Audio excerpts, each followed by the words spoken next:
32-qism.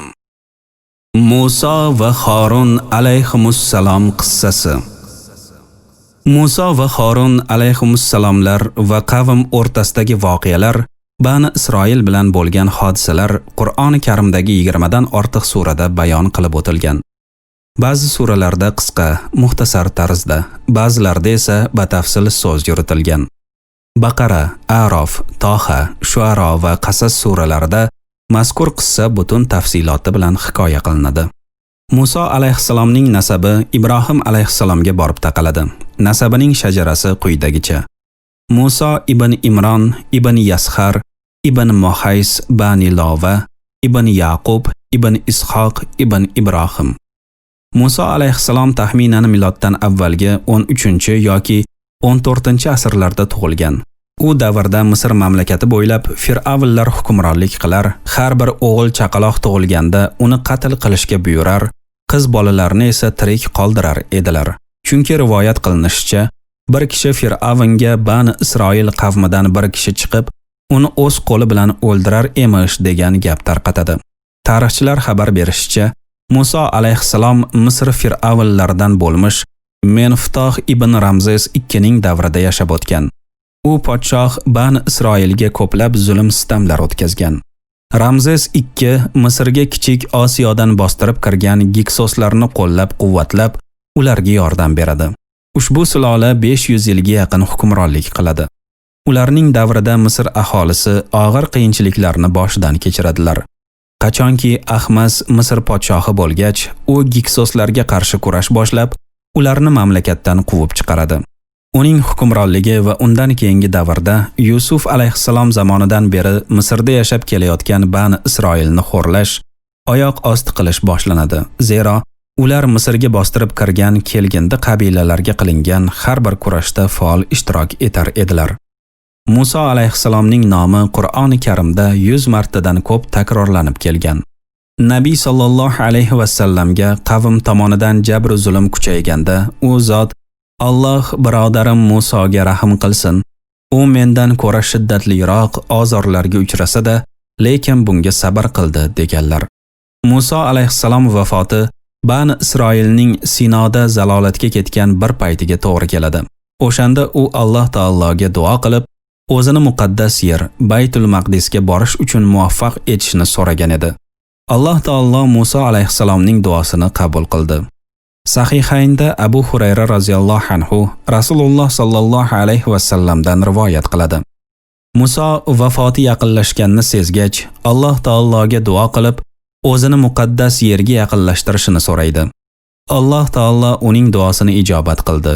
Agar men ham u yerda bo'lganimda, uning qabrini qizil qum tepalik ostidagi mana bu yo'l tomonga deb ko'rsatgan bo'lar edim.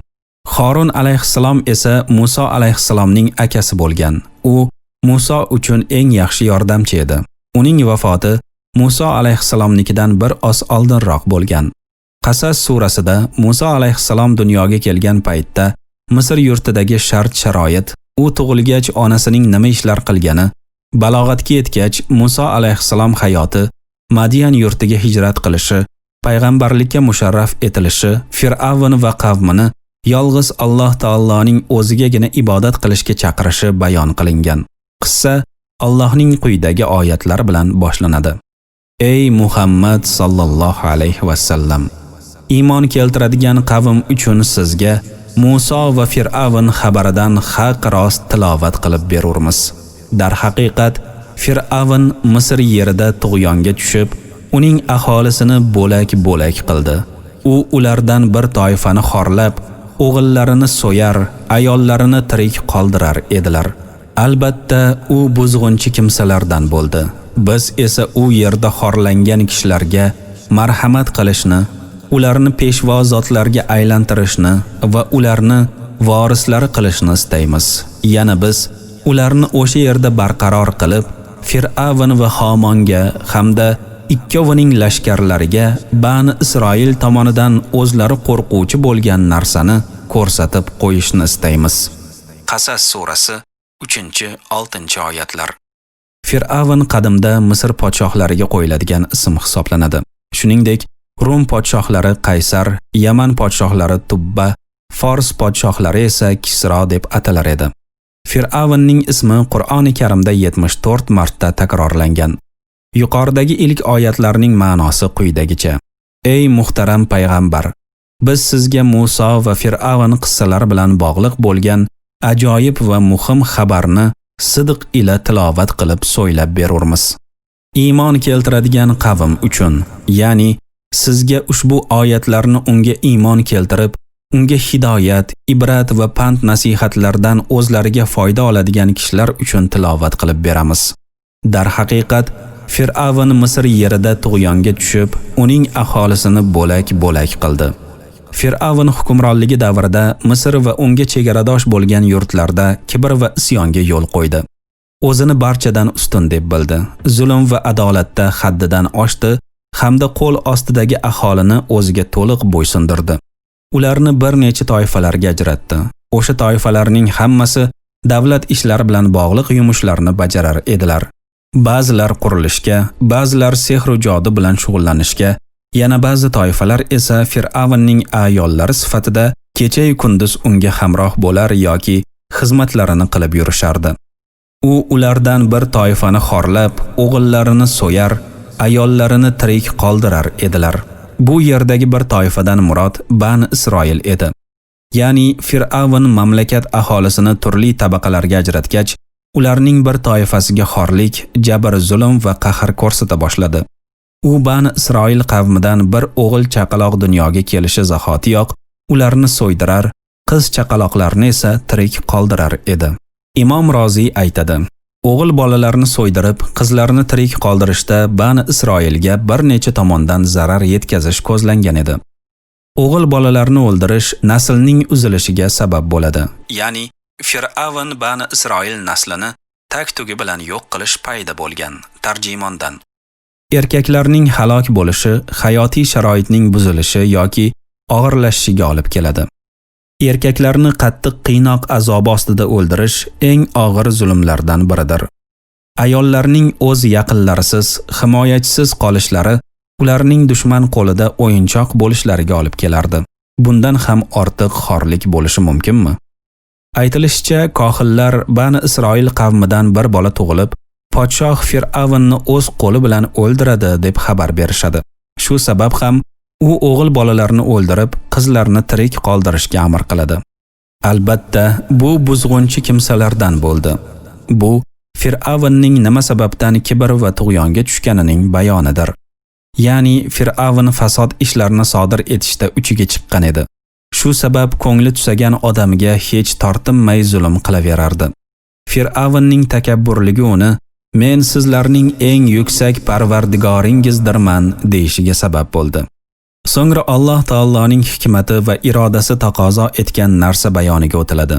U ham bo'lsa, zolim podshohning qonli qilichi ostida ezilgan mazlum xalqni ozodlikka chiqarish, ularning ko'ksiga shamol tegishi edi. Biz esa u yerda xorlangan kishilarga marhamat qilishni, ularni peshvo zotlarga aylantirishni va ularni vorislari qilishni istaymiz. Yana biz ularni o'sha yerda barqaror qilib, Fir'avn va Xomonga hamda ikkovining lashkarlariga Bani Isroil tomonidan o'zlari qo'rquvchi bo'lgan narsani ko'rsatib qo'yishni istaymiz.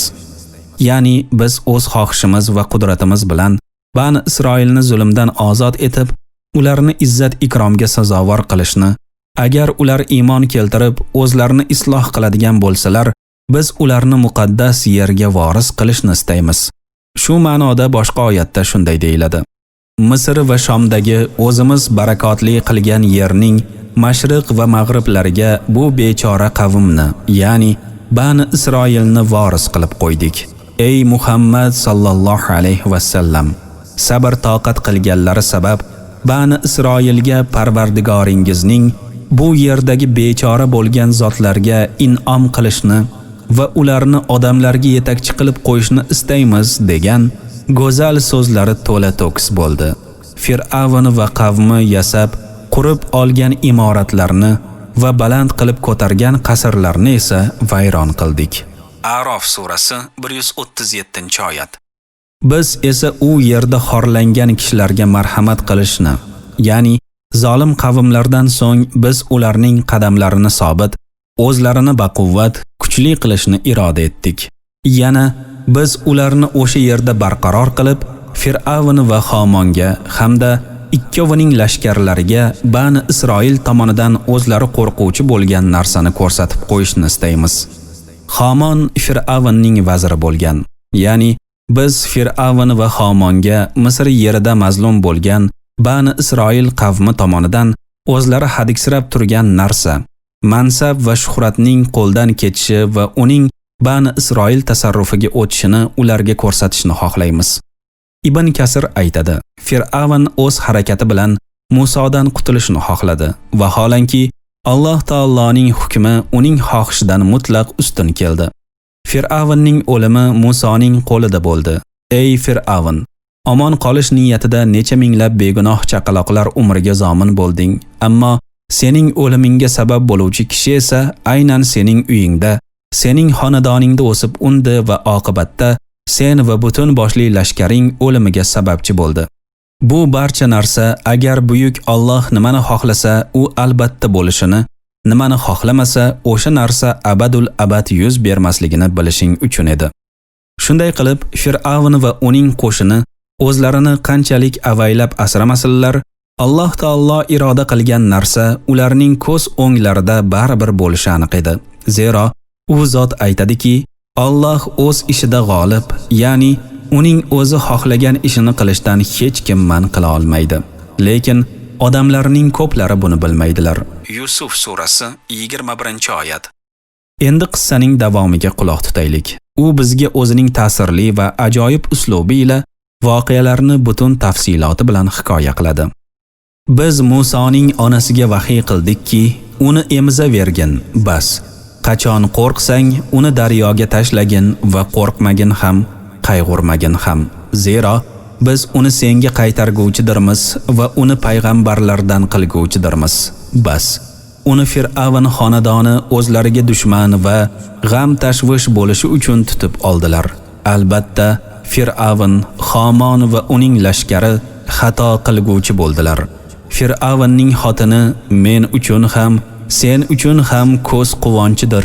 Uni o'ldirmanglar, shoyatki uning bizlarga nafi tegsa yoki uni bola qilib olsak, dedi. Ular sezmagan hollarida uni bola qilib oldilar. Muso onasining qalbi bo'sh bo'lib qoldi. Agar biz iymon keltirguvchilardan bo'lishi uchun uning ko'nglini xotirjam qilmaganimizda, albatta uni oshkor qilib qo'ygan bo'lar edi va uning opasiga uning ortidan tushgan dedi. Bas, u sezmagan hollarida Musoni uzoqdan kuzatib turdi. Biz avval emizuvchi ayollarni harom qildik. Shunda uning opasi kelib, men sizlarga unga kafil bo'ladigan va unga xolis bir oilani ko'rsataymi, dedi. Shunday qilib, biz ko'zlari shodlanishi va g'am chekmasligi uchun hamda Allohning va'dasi haq ekanini bilishi uchun uni onasiga qaytardik. Lekin ko'p odamlar bilmaydilar. Qasas surasi 7-13-oyatlar. Imom Roziy aytadi: Alloh taolo biz esa u yerda xorlangan kishilarga marhamat qilishni istaymiz, deya Bani Isroilga berilgan ne'matlarini zikr qilishni boshlagan edi. Bu yerda esa biz Musoning onasiga uni emizavergan deb vahiy qildik demoqda. Muso alayhissalomning onasiga qilingan vahiy ilhom qilish yo'li bilan amalga oshirilgan bo'lishi mumkin. Bu haqida Nahl surasining 68-oyatida shunday deyiladi: Ey Muhammad sallallohu alayhi va sallam, Parvardigoringiz asalariga vahiy qildi. Yoki bu narsa vahiy orqali, yo bo'lmasa bir rishtani yuborib, u vositasida xabar berish bilan amalga oshirilgan bo'lishi ham ehtimoldan xoli emas. Alusi aytadi: unga farishta orqali vahiy qilingan. Bu uning payg'ambar bo'lganidan dalolat bermaydi. Ma'lumki, payg'ambar bo'lmagan kishilarga ham farishtalar yuborilishi mumkin. Bu vahiy Muso alayhissalom tug'ilgandan keyin qilingan. Ba'zi rivoyatlarda tug'ilishidan ilgari deb keltirilgan. Xullas, Muso alayhissalom onasining ko'zi yorigan bir pallada zolim Fir'avn o'g'il bolalarni qatl qilib, qizlarni tirik qoldirar edi.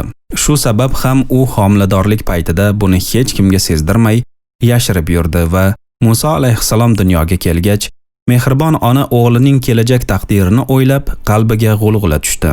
Shu narsa haqida fikr yuritgan sari g'am tashvishi kun sayin ortaverdi. Shunda Alloh taolo qudrati va irodasi bilan uning qalbiga Musoni yashirincha emza berishni vahiy qildi. Agar Fir'avn va uning hamtovoqlari o'g'lingga xuddi Bani Isroil qavmining bolalari boshiga solayotgan og'ir musibatlarni solishlaridan qo'rqsang, uni daryoga tashlagin deb amr qilindi. Bu yerdagi daryodan murod Nil daryosidir. U eniga keng bo'lgani uchun ham asliyatda dengiz deb atalmoqda. Asliyatda daryo ma'nosi Yammun so'zi bilan ifodalangan. Tarjimondan: qo'rqmagin ham, qayg'urmagin ham. Ya'ni ey Musoning onasi, o'g'lingga biron kor hol bo'lishidan qo'rqma. Undan ayrilayotganing uchun xafa ham bo'lma, chunki u bizning himoyamiz ostidadir. Kimni Alloh taolo o'z himoyasiga olar ekan, uning uchun hech qanday xavf-xatar daxl qila olmas. Zero biz uni senga qaytarguvchidirmiz va uni payg'ambarlardan qilguvchidirmiz. Bu yerda Muso alayhissalom onasini xafa bo'lmagin deb amr qilinish sababi bayon qilinib, o'g'li uning bag'riga bir kuni sog'-omon qaytishi va kelajakda Allohning rasuli bo'lishi haqida xushxabar berilmoqda. Bas, uni Fir'avn xonadoni o'zlariga dushman va g'am tashvish bo'lishi uchun tutib oldilar. Fir'avnning xizmatkorlari daryoda oqib kelayotgan bir sandiqqa ko'zlari tushdi. Uni olib darrov Fir'avnning huzuriga keltirdilar. Aslida Fir'avn xonadoni bu bilan o'zlariga g'am tashvish orttirayotgan edilar. Ammo ular buni sezmadilar.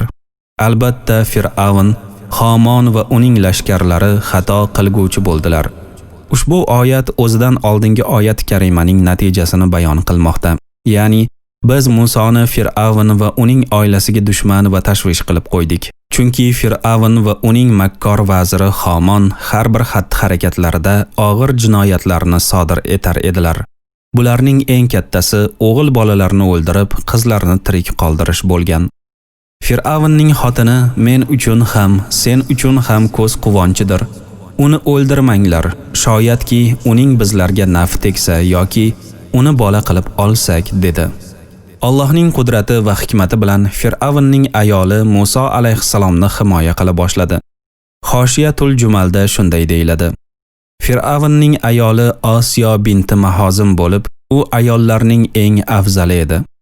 Osiyo beva bechoralarga xuddi o'z onasidek mehribonlik qilar, ularning boshini silar, rahm shafqat ko'rsatar va ularga ko'plab infoq ehson qilar edi. Alloh taolo u ayolni shunday madh qilgan: Alloh iymon keltirgan zotlar va ular o'zlari mu'min bo'lsalar, yaqin odamlarining kofir bo'lishi ularga ziyon qilmasligi haqida Fir'avnning ayolini misol keltirdi. O'shanda, ya'ni Fir'avn u ayolning Muso payg'ambarga iymon keltirganini bilib qolgach, azoblagan chog'ida u: Parvardigorim, o'zing men uchun huzuringda jannatda bir uy bino qilgin. Menga Fir'avn va uning qilmishidan najot bergin va menga bu zolim qavmdan najot bergin dedi. Tahrim surasi 11-oyat. Yuqoridagi oyatning ma'nosi quyidagicha: Muso sandiqdan olingach, Fir'avnning xotini unga qarata: bu bola men uchun ham, sen uchun ham ko'zimizning quvonchiga aylanadi. U bizga shodlik baxsh etadi dedi. So'ngra Fir'avn va uning lashkarlariga ham xitob qila turib, uni o'ldirmanglar deb qo'shimcha qildi. Uning ketidan o'ldirmaslikning sababini ham aytib o'tdi. Shoyatki uning bizlarga nafi tegsa yoki uni bola qilib olsak, ya'ni bu bolani o'ldirmanglar, chunki u kelajakda bizlarga biron foyda keltirishi aniq. Uning orqasidan ko'pgina yaxshiliklarga erishsak ajab emas, yoki uni o'zimizga farzand qilib olamiz. Shakli shamoili va suratidan bu bola nasli nasabi toza hamda kelajagi porloq ko'rinadi. Shunday qilib Fir'avnning xotini Allohning irodasi bilan Muso alayhissalomning o'limdan qutulib, Fir'avnning uyida yashashiga sababchi bo'ldi. Ular sezmagan hollarida uni bola qilib oldilar. Ular Muso alayhissalomni bola qilib oldilar. Ammo ular kelajakda Fir'avnning o'limi va lashkarlarining halokatiga aynan shu go'dak bola sababchi bo'lishini bilmasdilar. Ya'ni qayoqdan ham bilsinlar. Endi Muso alayhissalom onasining mahzun holati tasvirlanadi. Muso onasining qalbi bo'm-bo'sh bo'lib qoldi.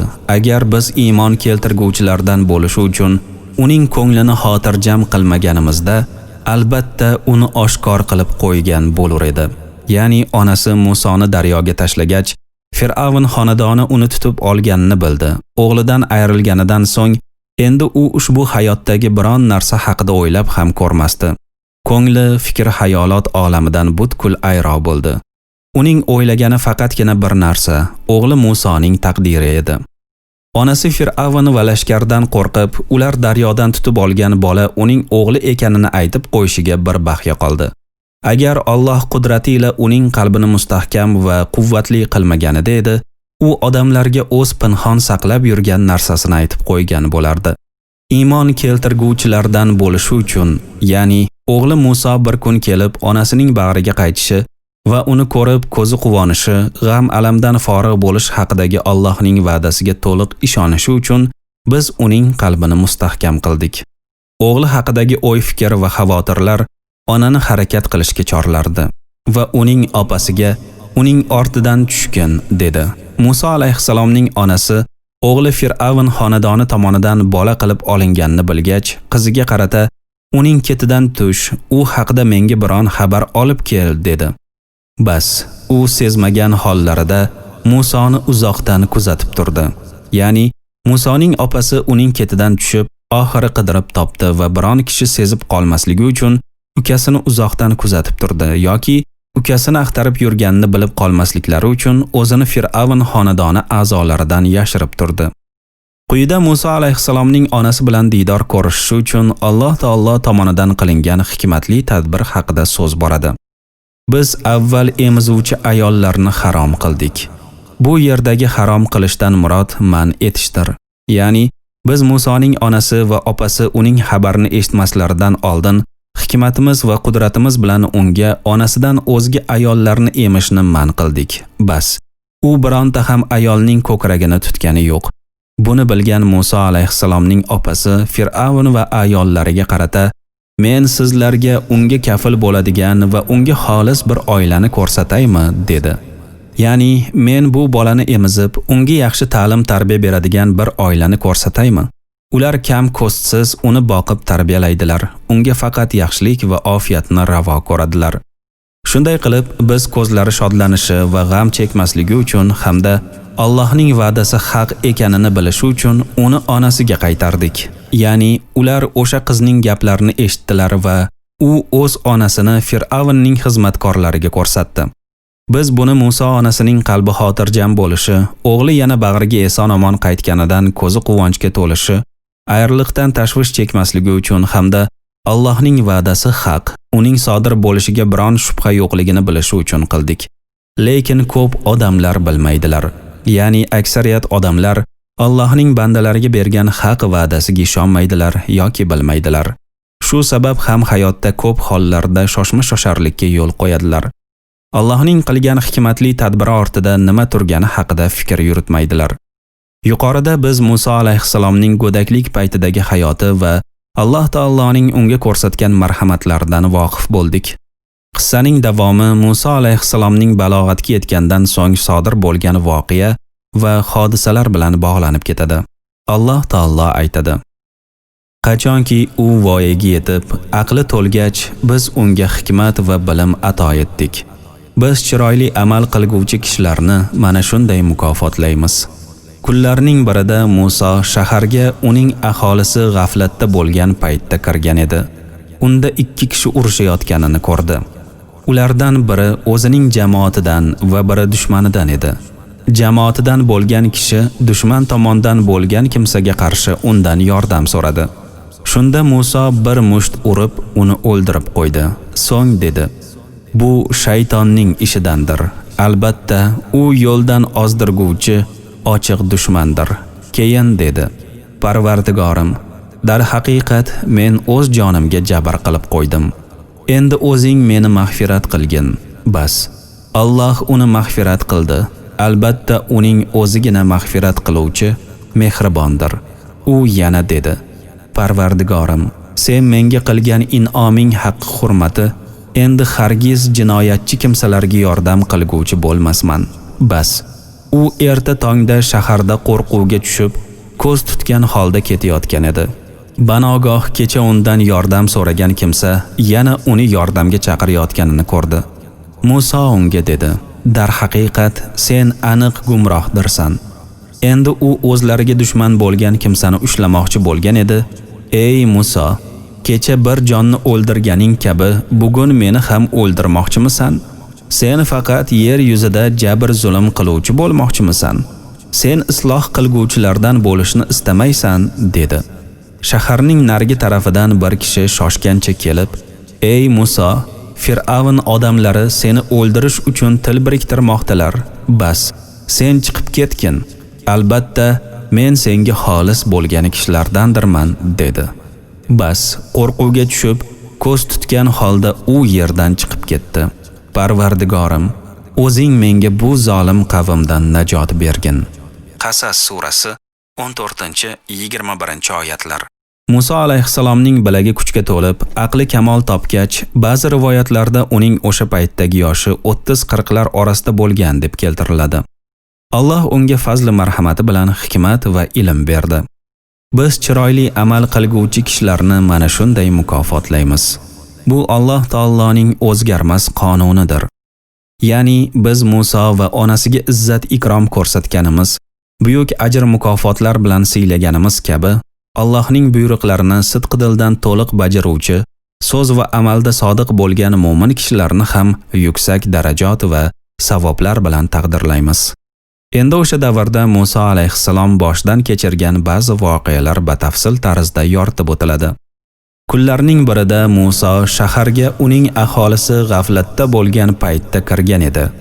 Bu yerdagi shahardan murod Misr yoki uning yaqinidagi Aynush Shams, Manaf, qadimgi Memfis shaharlaridan biridir. Muso alayhissalom shaharga yashirincha tarzda kirishga majbur bo'ldi. Aytilishicha, bunga sabab Fir'avn va qavmi Musoning yomon ko'rishlari va dushmanlik qilish xavfi borligi edi. Shu tufayli Muso alayhissalom o'zini ehtiyotlab u yerga biron kishiga sezdirmay kiradi. Rivoyat qilinishicha, Muso alayhissalom shaharga odamlar ayni hordiq chiqarayotgan qoq peshin paytida yoki shunga o'xshash vaqtlardan birida kirgan. U shaharga kirar ekan, unda 2 kishi urushayotganini ko'rdi. Ulardan biri o'zining jamoatidan va biri dushmanidan edi. Ya'ni Muso alayhissalom shaharga kirsa, 2 kishi bir masalani kelisha olmay janjallashib, o'zaro jiqqa musht bo'lib turishgan ekan. Ulardan biri Muso alayhissalomning qabilasi Bani Isroil qavmidan, ikkinchisi esa Bani Isroilga og'ir azob va qiynoqlar berayotgan Qibti qavmidan edi. Shu mahal jamoatidan bo'lgan kishi dushman tomonidan bo'lgan kimsaga qarshi undan yordam so'radi. Shunda Muso bir musht urib, uni o'ldirib qo'ydi. Bani Isroil qavmidan bo'lgan kishi Qibtiga qarshi Muso alayhissalomdan yordam so'ragan edi. U ham qarab turmay o'sha jamoadoshiga ijobiy javob berdi va dushmanning ko'kragiga bir zarba berib, uni shu zahoti jon taslim qildirdi. Aslida Muso uni o'ldirmoqchi emasdi, faqat Bani Isroillik kishiga yordam berib, undan zulmni daf qilmoqchi edi xolos. Shunda Muso bir musht urib, uni o'ldirib qo'ydi jumlasi Muso alayhissalomning kuchli, baquvvat va oliy himmat bo'lganidan darak beradi. Zero u kishi shubha va ikkilanishsiz darrov mazlum kishiga yordam berishga chog'landi. Lekin niyati yaxshilik qilish bo'lgan Muso qarshisida Qibtining o'lik jasadini ko'rgach, afsus nadomat bilan bu shaytonning ishidandir. Albatta u yo'ldan ozdirguvchi ochiq dushmandir dedi. Ya'ni Qibtini o'ldirishga meni shayton undadi. U vasvasa qilib uni menga ziynatlab ko'rsatdi. Zero shayton inson uchun to'g'ri yo'ldan ozdiruvchi ochiq dushmandir. Uning adovatida hech shak shubha yo'q. Shundan so'ng Muso alayhissalom Allohdan istig'for so'ray boshladi. Parvardigorim, darhaqiqat men o'z jonimga jabr qilib qo'ydim. Endi o'zing meni mag'firat qilgin. Bas, Alloh uni mag'firat qildi. Albatta, uning o'zigina mag'firat qiluvchi mehribondir.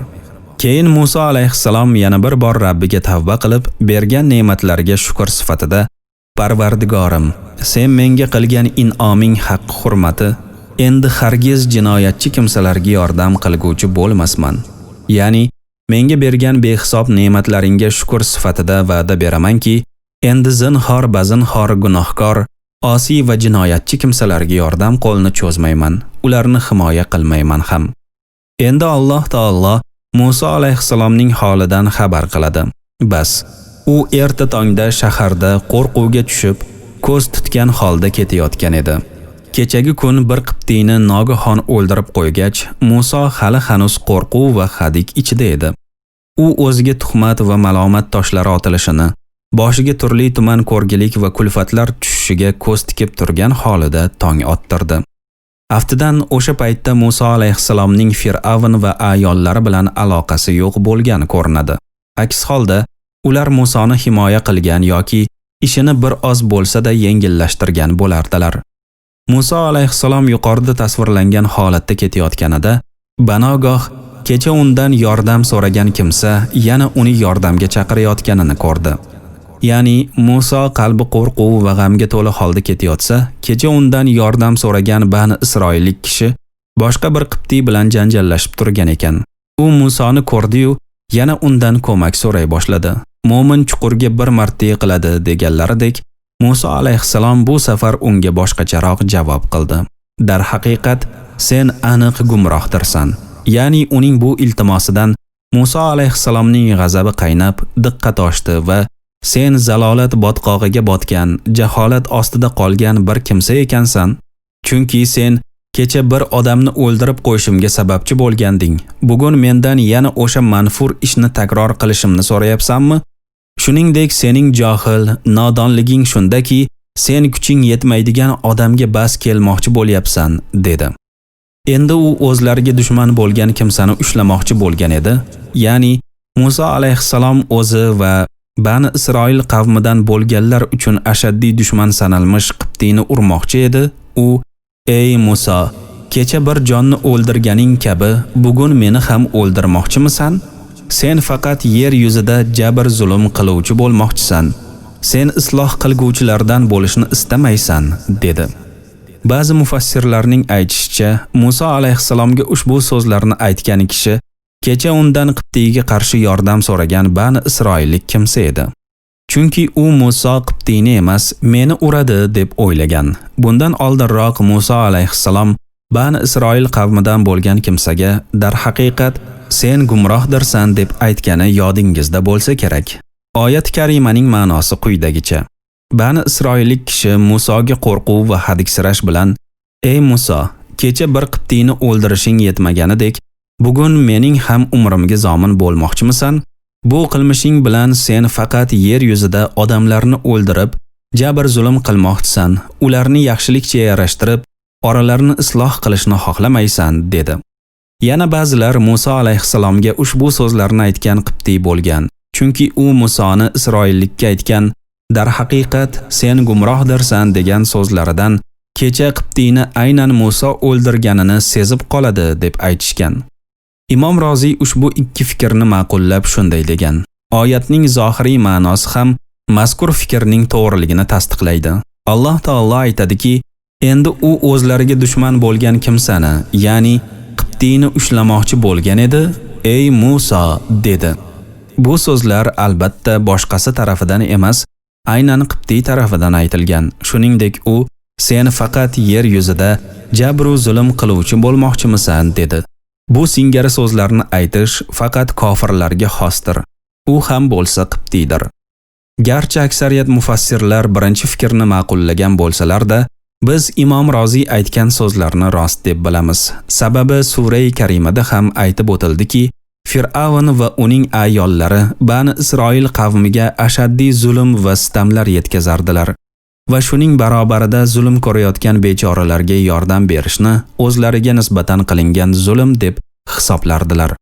Shu sabab ham Musa alayhissalomga mazkur so'zlarni aytgan qibtiy bo'lgan desak xato qilmagan bo'lamiz. Alloh taolo bundan ko'zlangan asl maqsadni aniq biluvchidir.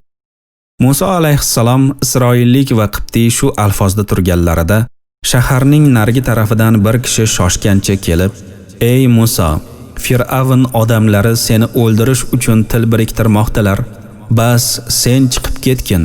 Albatta men senga xolis bo'lgan kishilardandirman, dedi. Ya'ni Muso kecha bir qibtiyni o'ldirib qo'ygani haqidagi xabar tez orada butun mamlakat bo'ylab tarqaldi. Fir'avn va qavmi Musodan intiqom olish uchun uni qidira boshladilar. Shunda bir kishi, aytilishicha u Fir'avn oilasidan bo'lgan bir mo'min edi. Shaharning bir chekkasidan Muso alayhissalomning oldiga yugurganicha kelib, "Ey Muso, Fir'avnning ayollari seni o'ldirish haqida bir-birlari bilan kelishib olmoqdalar. Shu sabab sen tezda shaharni tark et. O'z joningni xatarga qo'yma. Men sening foydangni ko'zlovchi, xolis nasihat qiluvchiman. Bo'la qol tezroq, toki ular seni o'ldirishga muvaffaq bo'la olmasinlar", dedi kuyunchaklik bilan. Muso alayhissalom ushbu solih kishining maslahatlariga quloq solib, qo'rquvga tushib, ko'z tutgan holda u yerdan chiqib ketdi. "Parvardigorim, o'zing menga bu zolim qavmdan najot bergin." Ya'ni Muso zolimlar jabridan qo'rqib, ular tomonidan biron yomonlik yetib qolmasmikan degan hadikda o'zini ularning nazari tushib qolishidan ehtiyot qilgan holida shahardan chiqib ketdi va Rabbiga duo iltijo qilib dedi: "Ey Rabbim, o'z qudrating va fazlu marhamating ila meni zolim kimsalar makridan omon saqlagin. Ularning zulm va kirdikorlarini mendan daf et." Qissaning shu yerigacha Muso alayhissalom hayotining bir qismi, balog'atga yetgach boshidan kechirgan hodisalar, uning g'ayrati, himmati, shuningdek zolimlar zulmidan omon qolish maqsadida shaharni tashlab chiqib ketgani haqida so'z yuritildi. Sura-i Karimaning davomida esa Muso alayhissalomning Madian shahri tomon yo'l olgani va u yerda boshidan kechirgan voqealar hikoya qilinadi. Alloh taolo aytadi: "Va qachonki Madian tomon yuzlangach, dedi: Shoyat Parvardigorim meni to'g'ri yo'lga hidoyat qilsa. Qachonki u Madianning suvi qudug'iga yetib kelgach, u joyda bir to'da odamlar chorvalarini sug'orayotganlarini ko'rdi va ulardan quyiroqda ikki ayol o'z qo'ylarini suvdan to'sib turganlarini ko'rib, sizlarga ne bo'ldi?" dedi. Ular: "Biz to podachilar mollarini qaytarmagunlaricha sug'ora olmaymiz. Otamiz esa qari chol", dedilar. Shunda Muso ularga qo'ylarini sug'orib berdi. So'ngra daraxt soyasiga borib dedi: "Parvardigorim, men o'zing men uchun nima yaxshilik tushirsang, o'shanga muhtojman." Bas, ulardan biri hayo bilan yurib kelib, "Otam seni bizlarga qo'ylarimizni sug'orib berganing haqini berish uchun chaqirmoqda", dedi. Bas, qachonki Muso kelib, unga o'z qissasini so'ylab bergach, u "Qo'rqmagin. Sen u zolim qavmdan najot topding", dedi. Qizlardan biri: "Ey ota, uni yollagin, zero sen yollagan eng yaxshi kishi kuchli, ishonchli kishidir", dedi. Aytdi: "Ey Muso, menga 8 yil ishlab berishing badaliga men senga mana shu ikki qizimdan birini nikohlab bermoqchiman. Endi agar 10 yilni to'latsang, sen tomoningdan bizga marhamat bo'lur. Men seni qiynashni istamayman. Inshaalloh sen mening solih kishilardan ekanimni ko'rursan."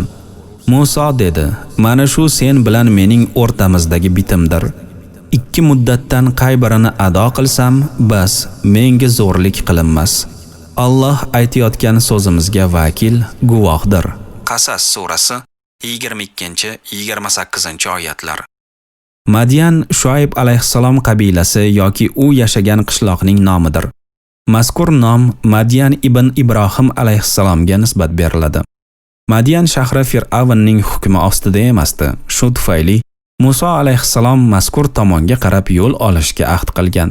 Ya'ni Muso Misrdan qo'rqqan, biron yomonlik yetishiga ko'z tikkan holida chiqib, Madian qishlog'i tarafga yo'naldi. Madian shimol tomondan Shom, Suriya va janub tomondan Hijoz bilan chegaradosh bo'lgan. Muso o'sha tomonga qarab ketar ekan, o'z ishini Rabbiga topshirib, tavakkul qilgan holida iltijo qilib dedi: "Shoyat Parvardigorim meni to'g'ri yo'lga hidoyat qilsa." Ya'ni Muso Alloh taoloning fazl va marhamatidan umid qilib, meni qudrati bilan yaratib, o'z panohida himoya qiluvchi zot bo'lgan Rabbim shoyat zolim qavmdan qutulishimga sabab bo'ladigan eng to'g'ri yo'lga boshlasa, dedi. Alloh taolo Muso alayhissalom duosini qabul qildi va uzoq, mashaqqatli va holdan toydiruvchi safardan so'ng nihoyat Madian yurtiga yetib kelishga muvaffaq bo'ldi.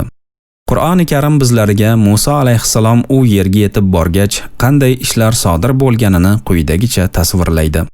Qachonki u Madyanning suvi, qudug'iga yetib kelgach, u joyda bir to'da odamlar chorvalarini sug'orayotganlarini ko'rdi va ulardan quyiroqda ikki ayol o'z qo'ylarini suvdan to'sib turganlarini ko'rib, Musa alayhissalom Madyan aholisi foydalanadigan quduq oldiga kelib, u yerda ko'pgina odamlar tuya, qo'y va shu kabi chorva hayvonlarini sug'orib turganlarini ko'rdi. Ularning yonida yoki ulardan boshqa tarafda ikki ayol qo'ylarini suv ichishdan to'sib turardilar. O'sha ikki ayol begona erkaklar orasiga kirishdan hayo qilib, ular sug'orib bo'lishgach, keyin qo'ylarini sug'orishmoqchi edi.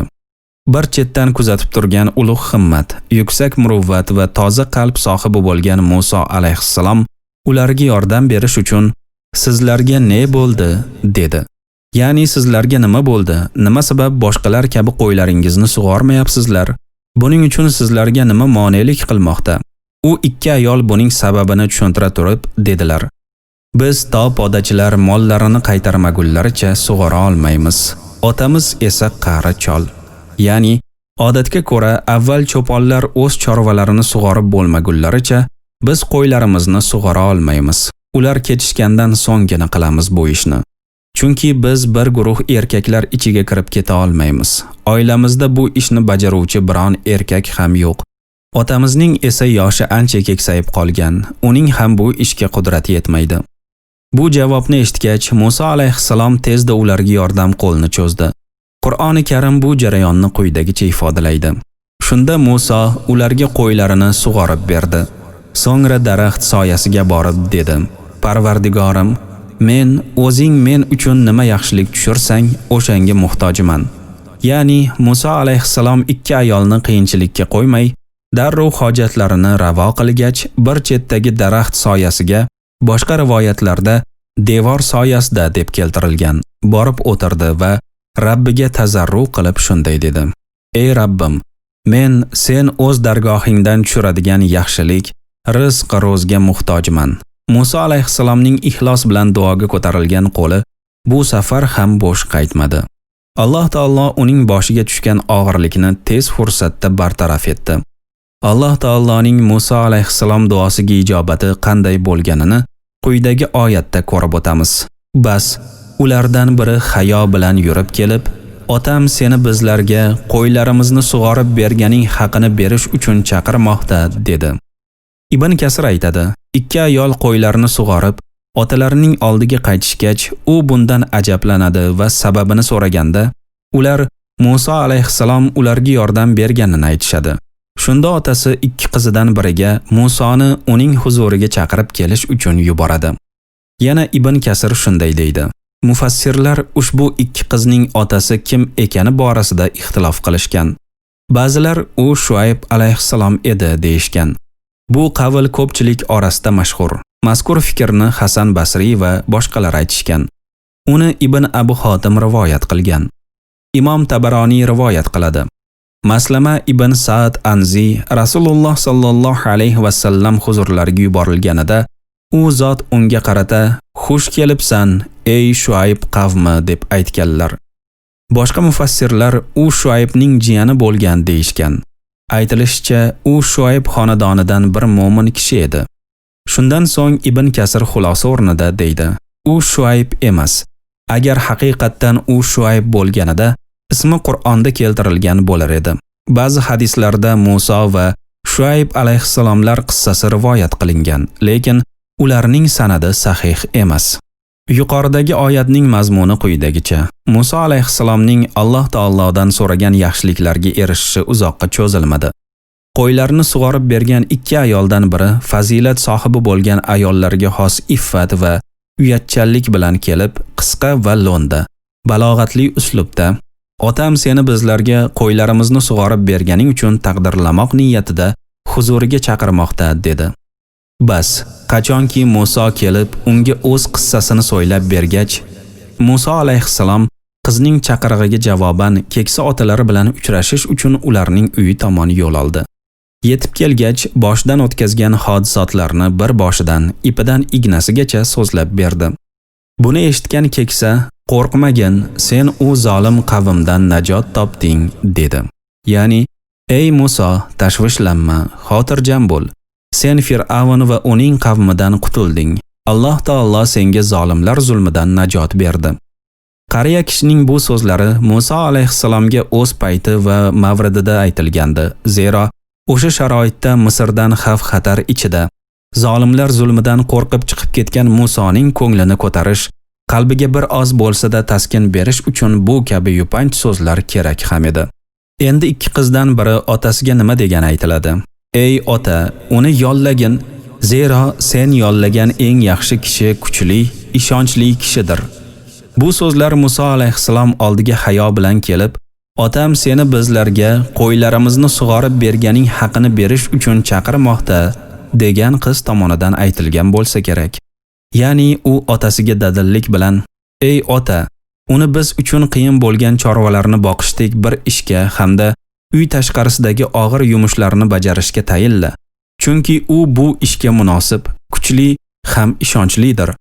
U o'zida kuch-quvvat va ishonchni jamlagan hamda har qanday ishni eplab keta oladi. Odamlarning mollarini va obro'larini saqlashda jonbozlik ko'rsatadi, dedi. Keksa ota qizidagi pok niyat, sog'lom aql va kuchli ishonchni ko'rib, u bildirgan taklifni inkor eta olmadi va Musoga qarata, "Ey Muso, men senga mana shu ikki qizimdan birini nikohlab bermoqchiman" deb aytdi. Keksa ota bu so'zi bilan ikki qizi orasidan "Ey ota, uni yollagin" deb aytganini iroda qilgan bo'lsa ajab emas.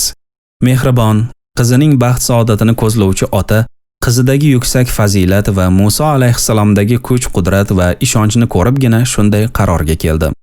Ushbu oyatlarda solih ayolni solih kishiga nikohlashga targ'ib qilinmoqda. Bu aqlli va dono otalar tutadigan yo'ldir. Shavkoniy aytadi. Ushbu oyatda qizning valisi uni biron erkakka bag'ishlashi shariatga mos ekani ifodalanmoqda. Masalan, Umar roziyallohu anhu qizi Hafsani Abu Bakr va Usmon roziyallohu anhularga taklif qilgan. Shuningdek, ba'zi ayollar o'zlarini Rasululloh sallallohu alayhi va sallamga bag'ishlaganlari ham ma'lum. Keksa ota qizini Musa alayhissalomga nikohlab berish taklifini o'rtaga tashladi. Lekin uning bir sharti bor. Menga 8 yil ishlab berishing badaliga. U kishi Musa alayhissalomga qo'ylarini 8 yil boqib berish shartini qo'ydi. Endi agar 10 yilni to'latsang, sen tomoningdan bizga marhamat bo'lur. Ya'ni agar 10 yil qo'ylarimni boqib ijarada ishlab bersang, bu sen tomondan bizlarga ko'rsatilgan g'amxo'rlik va saxovatdir. Men senga 8 yildan ziyod ishlash shartini qo'ymayman. Shuningdek, men seni qiynashni istamayman. Inshaalloh sen mening solih kishilardan ekanimni ko'rursan. Ya'ni men seni ushbu yillar davomida qiynoqqa solishni, og'ir yumushlar bilan toliqtirib qo'yishni xohlamayman, balki Alloh taolo iroda etsa, meni solihlardan ekanimni, senga yaxshi muomala qilish, muloyimlik yo'lini tutish va ahdga vafo qilishim misolida ko'rasan. Qariyaning inshaalloh deb aytishi uning mo'min bo'lganidan darak beradi. Zero faqat mo'minlargina barcha ishlarini Alloh taologa havola qilib, u zotning tavfiq va madadini so'raydilar. Hamma narsani uning irodasiga bog'liq ekanini yaxshi biladilar. Bu shartga javoban Musa alayhissalom dedi: "Mana shu sen bilan mening o'rtamizdagi bitimdir. 2 muddatdan qay birini ado qilsam, bas, menga zo'rlik qilinmas. Alloh aytayotgan so'zimizga vakil, guvohdir." Ya'ni sen menga aytgan va shart qo'ygan narsalar ikkimiz oramizdagi ahdnomadir. Unga sen ham, men ham vafo qilishga kelishdik. Men 8 yoki 10 yilni o'taymanmi, farqi yo'q. Menga zig'ircha zulm qilinmaydi. Alloh taolo o'rtamizda tuzilayotgan mana shu shartnomaga guvohdir. Uning guvohligi eng yaxshi guvohlikdir. Ibn Kasirning keltirishicha, Musa alayhissalom 2 muddatdan eng uzog'ini, ya'ni 10 yilni ado etgan. Ibn Abbos roziyallohu anhu Rasululloh sallallohu alayhi va sallamdan rivoyat qiladi. Men Jabroil alayhissalomdan Musa 2 muddatdan qay birini bajargan deb so'radim. U eng mukammali va to'lig'ini, boshqa rivoyatda kelishicha eng yaxshisi va komilini deb javob bergan. Ushbu oyat karimalar haqida fikr yuritib ko'rgan kishi Musa alayhissalomning hayot pog'onalaridagi turli og'ir kunlarda qanday chiroyli sabr qilgani, uning oliy himmati, muruvvati, nafsidagi ijobiy hislatlari har qanday sharoitda Allohni eslab, unga duo bilan tazarru, iltijo qilishlarini yaqqol ko'rish mumkin. Shuningdek, bu yerda sog'lom fitratga xos sifatlar, to'g'ri so'zlik, hayo, iffat, ochiqko'ngillik kabi maqtalgan sifatlarni ham ko'ramiz. Bundan tashqari, keksa qariyaning yetuk aqli, hikmatli va shirin so'zlaridan, qo'rquv va hadik ichida turgan odamga xotirjamlik baxsh etadigan so'zlaridan, uning qizlariga mehribon va yaxshilikni sog'inuvchi ota hamda Allohning amriga binoan ish tutadigan bir solih mo'min ekanini bilib olamiz. Mana, vaqt o'tib Musa alayhissalom keksa chol bilan Madyanda ahdlashgan yillar ham o'z nihoyasiga yetdi. U ikkovi nimaga va'dalashgan bo'lsalar, o'shanga vafo qildilar. Musa alayhissalom qariyaning 2 qizidan biriga uylandi. Endi Musa ahli bilan Misrga qaytish vaqti ham yetib kelgandi. Qissaning davomida Misrga qaytish chog'ida qanday hodisalar yuz bergani haqida hikoya qilinadi. Endi qachonki Musa muddatni o'tab, ahli oilasi bilan Misr tomon yo'lga tushgach, tur tarafdan bir olovni ko'rib qoldi. U ahli oilasiga: "Sizlar kutib turinglar, aniqki men bir olovni ko'rdim. Shoyat sizlarga undan bir xabar yoki isinib olishlaringiz uchun u olovdan cho'g' olib kelsam" dedi.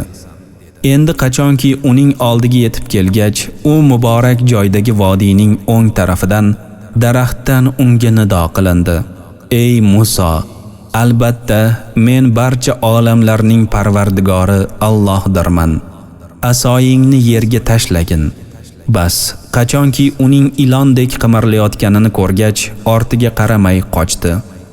"Ey Musa, kel, qo'rqmagin, zero sen omonda bo'lguvchi kishilardandirsan. Qo'lingni cho'ntagingga solgin, biron ziyonsiz oppoq bo'lib chiqur va qanotingni qo'rquvdan qisib olgin." Bas, shu ikkisi Parvardigoring tomonidan Fir'avn va uning odamlariga 2 hujjatdir. Dar haqiqat ular fosiq qavm bo'ldilar. Musa dedi: "Parvardigorim, men ulardan bir jonni o'ldirib qo'yganman. Bas, ular meni o'ldirishlaridan qo'rqurman. Og'am Harun mendan ko'ra tili burroqdir. Bas, uni ham men bilan birga meni tasdiqlaydigan yordamchi qilib yuborgin. Chunki ular meni yolg'onchi qilishlaridan qo'rqurman." Alloh aytdi: "Biz seni og'ang bilan quvvatlantiramiz va ikkingiz uchun saltanat qilamiz. Bas, ular sizlarga biron ziyon yetkaza olmaslar. Bizning oyat mo'jizalarimiz bilan sizlar ham, sizlarga ergashgan kishilar ham g'olib bo'lguvchidirlar." Qasas surasi 29-35 oyatlar. Endi qachonki Musa muddatni o'tab, oyatidagi muddatdan murod Musa alayhissalomning Madyanda keksa chol huzurida o'tagan muddatidir. Ya'ni Musa Madyanda 10 yil turdi. U belgilangan fursatni to'liq ado etgach, va'daga muvofiq keksa cholning 2 qizidan biriga uylandi va undan ruxsat olib, ayoli bilan qarindoshlari yaqinlarini ko'rish uchun Misr tomon, boshqa rivoyatda aytilishicha, Baytul Maqdisga yo'l oladilar. Tur tarafdan bir olovni ko'rib qoldi. Ya'ni u Misr tomonga ketar ekan, Tur tog'i tarafda katta bir olov yonayotganini aniq va ravshan ko'rdi. Shundan so'ng u ahli oilasiga: "Sizlar kutib turinglar, aniqki men bir olovni ko'rdim. Shoyat sizlarga undan bir xabar yoki isinib olishlaringiz uchun u olovdan cho'g' olib kelsam" dedi. Ya'ni toki men qaytib kelgunimcha sizlar joyingizdan qimirlamanglar. Men bir olovni ko'rdim. Hozir u yerga bormoqchiman. Shoyat men u yerdan safarimizda bizga foyda keltiradigan biron xabar yoki sovuqdan isinib olishlaringiz uchun bir parcha cho'g' olib kelsam. Ibn Kasir aytadi, bu hodisa Musa o'zi va qaynotasi o'rtasida tuzilgan qo'ylarni boqib berish haqidagi shartnomani ado qilgandan keyin yuz bergan. Misrni 10 yildan ziyodroq vaqt ichida ko'rmagan Musa ayoli bilan Misrga qarab ketayotgan edi. Ular to'satdan yo'ldan adashib qolishdi. O'sha mahal qish tunlaridan biri, sovuq, shamol, qop-qora bulutlar va tuman atrofni zimistonga aylantirgan edi. Ular shunda bir darada qo'nim topdilar. Musa odatga ko'ra chaqmoq tosh bilan urib o't yoqishga harakat qildi. Lekin harchand urinmasin, buning uddasidan chiqa olmadi. Hattoki birgina uchqun ham chiqara olmadi. U shunday holda turganida Tur tog'i tarafdan bir olovni ko'rib qoldi. Endi qachonki uning oldiga yetib kelgach, u muborak joydagi vodiyning o'ng tarafidan daraxtdan unga nido qilindi. Ey Musa, albatta men barcha olamlarning parvardigori Allohdirman. Musa alayhissalom uzoqdan ko'ringan olov oldiga kelganida o'zining o'ng tarafidan bir nido eshitildi. Ushbu ovoz o'sha pok joydan, daraxt joylashgan muborak bir makondan kelayotgandi. Chamasi o'sha yerda bittagina daraxt bo'lgan ko'rinadi. Musa alayhissalomga eshitilgan nido quyidagicha edi. Ey Musa, albatta men barcha olamlarning parvardigori Allohdirman. Ya'ni, ey Musa, ogoh bo'lki, men butun olamlar Rabbi Allohdirman. Ibn Kasir ushbu oyatni quyidagicha tafsir qiladi. Ey Musa, senga xitob qilayotgan va sen bilan gaplashayotgan zot olamlar Rabbidir. U xohlagan ishini qiladi. Undan o'zga iloh yo'qdir. U buyuk zoti va so'zida maxluqotlarga o'xshashdan pokdir. Asoyingni yerga tashlagin. Bu avvalgi nidoning davomidir. Musa alayhissalom Allohning amriga itoat qilib, asoyini yerga tashladi. Bas, qachonki uning ilondek qimirlayotganini ko'rgach, ortiga qaramay qochdi. Ya'ni Musa asoyini yerga tashlagach, uning qimirlaganini ko'rdi.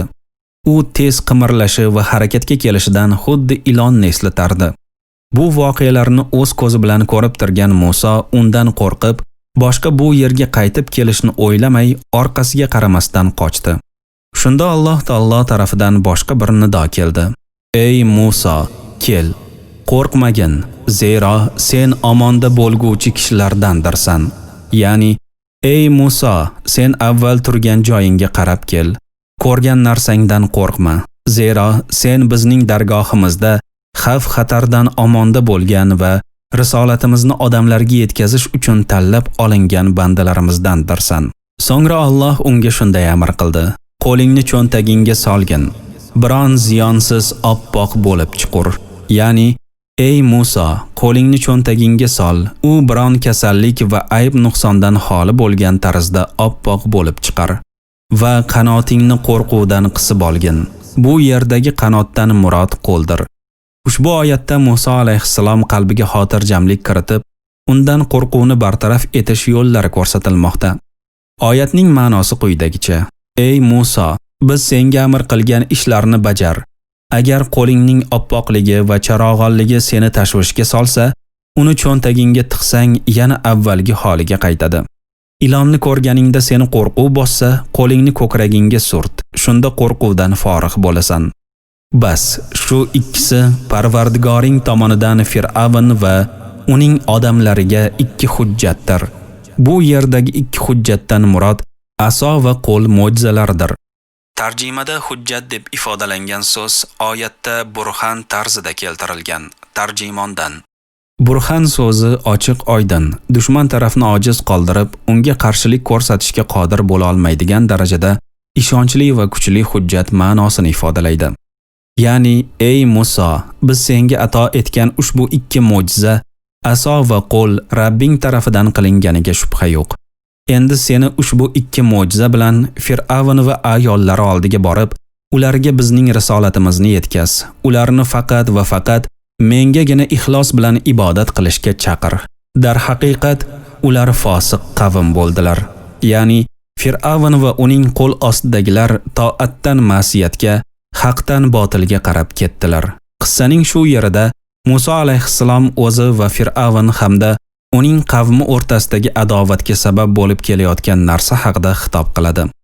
Parvardigorim, men ulardan bir jonni o'ldirib qo'yganman, bas. Ular meni o'ldirishlaridan qo'rqurman. Ya'ni, ushbu oyatlar bilan borsam, ular menga qasd qilib o'ldirib qo'yishlaridan cho'chiyapman. Chunki men ilgari bilmagan holimda ulardan bir kishini o'ldirib qo'ygan edim. Musa alayhissalom bu bilan Alloh taoloning risolatini odamlarga yetkazishdan aslo o'zini olib qochayotgani yo'q, balki o'sha fosiq Nodon qavm oldiga borganida o'ziga biron kor hol yetib qolishidan xavotirlanib, Rabbining panoh berishini, u zotning himoyasini so'ramoqda xolos. So'ngra Musa alayhissalom quyidagilarni qo'shimcha qildi. Og'am Harun mendan ko'ra tili burroroqdir. Bas, uni ham men bilan birga meni tasdiqlaydigan yordamchi qilib yuborgin, chunki ular meni yolg'onchi qilishlaridan qo'rqurman. Ya'ni, ey Rabbim, ushbu qavm oldiga borganimda men bilan birodarim Harunni ham yuborgin. Chunki uning tili burro va fasohatli. Harun haqni himoya qilib, da'vat qilishga mendan ko'ra qobiliyatliroqdir. Shuningdek, u menga risolatingni yetkazishimda ko'makchi bo'ladi. Men targ'ib qilayotgan narsalarning haq ekanini tasdiqlab turadi. Agar menga biron narsa bo'ladigan holda, u mening o'rnimni egallaydi. Agar shunday qilmasang, Fir'avn va qavmi meni yolg'onchiga chiqarib qo'yishlaridan, menga ziyon zahmat yetkazishlaridan qo'rqaman. Musa alayhissalom tilidan aytilayotgan ushbu so'zlar uning Rabbi risolatini boshqalarga ham yetkazishdagi jonbozligi, uning yaxshi natija berishiga o'ta harismandligidan darak beradi. Mehribon Alloh taolo Musa alayhissalomning iltijolarini qabul qilib shunday dedi: Biz seni og'ang bilan quvvatlantirurmiz va ikkingiz uchun saltanat qilurmiz. Bas, ular sizlarga biron ziyon yetkaza olmaslar. Ya'ni, ey Musa, biz senga so'ragan narsalarni ato etamiz. Seni birodaring Harun bilan quvvatlantiramiz va yordam beramiz hamda qudratimiz, irodamiz bilan siz ikkovingizga kuchli hujjat, kuch-quvvat va g'alaba ato etamiz. U sizlarni zolimlar xurujidan omonda saqlaydi. Sizlar hech xavotir olmanglar. Fir'avn va qavmi zig'ircha ham zarar yetkaza olmaslar. Bizning oyat mo'jizalarimiz bilan sizlar ham, sizlarga ergashgan kishilar ham g'olib bo'lguvchidirlar. Ushbu so'zlar Musa va Harun alayhissalomlarga yanada dalda va g'ayrat bag'ishlash maqsadida aytilmoqda. Musa va Harun alayhissalomlar ulug' Allohning amriga bo'ysunib, Fir'avnning oldiga uni haqqa da'vat qilish, Alloh taologa ixlos bilan ibodat qilishga undash uchun yo'l oldilar. Qissaning davomida Musa alayhissalom va isyonkor Fir'avn o'rtasida bo'lib o'tgan qizg'in va bahs-munozaraga boy suhbat haqida hikoya qilinadi. Endi qachonki Musa ularga bizning aniq ravshan oyat, mo'jizalarimizni keltirgach, ular bu hech narsa emas, magar uydirma, sehrdir. Bizlar bu narsani o'tgan ota-bobolarimiz zamonida ham eshitgan emasmiz, dedilar. Musa aytdi: Parvardigorim kim o'zining huzuridan hidoyat keltirganini ham, oxirat diyoridagi oqibat kimning foydasiga bo'lishini ham juda yaxshi bilguvchidir. Albatta, zolim kimsalar najot topmas. Fir'avn: ey odamlar, men sizlar uchun o'zimdan boshqa biron iloh borligini bilgan emasman. Bas, sen, ey Hamon, loyni pishirib men uchun bir qasr bino qil. Shoyatki men Musoning xudosini ko'rsam, albatta men uni yolg'onchi kimsalardan deb o'ylamoqdaman, dedi. U, Fir'avn ham, uning lashkarlari ham yer yuzida nohaq kibru havo qildilar va o'zlarini bizlarga qaytarilmaydilar deb gumon qildilar. Bas, biz uni va lashkarlarini ushladik-da, dengizga tashladik, g'arq qilib yubordik. Ey Muhammad sallallohu alayhi va sallam, endi siz u zolim kimsalarning oqibati qanday bo'lganini ko'ring va ularni do'zaxga chorlab turadigan peshvolar qilib qo'ydik. Qiyomat kunida ham ularga yordam berilmas. Biz bu dunyoda ham ularga la'natni ergashtirdik. Qiyomat kunida ham ular yiroq qilinuvchi kimsalardandirlar. Aniqki, biz avvalgi asr avlodlarini halok qilganimizdan keyin Musoga odamlar uchun nur, hidoyat va rahmat bo'lgan kitob ato etdik.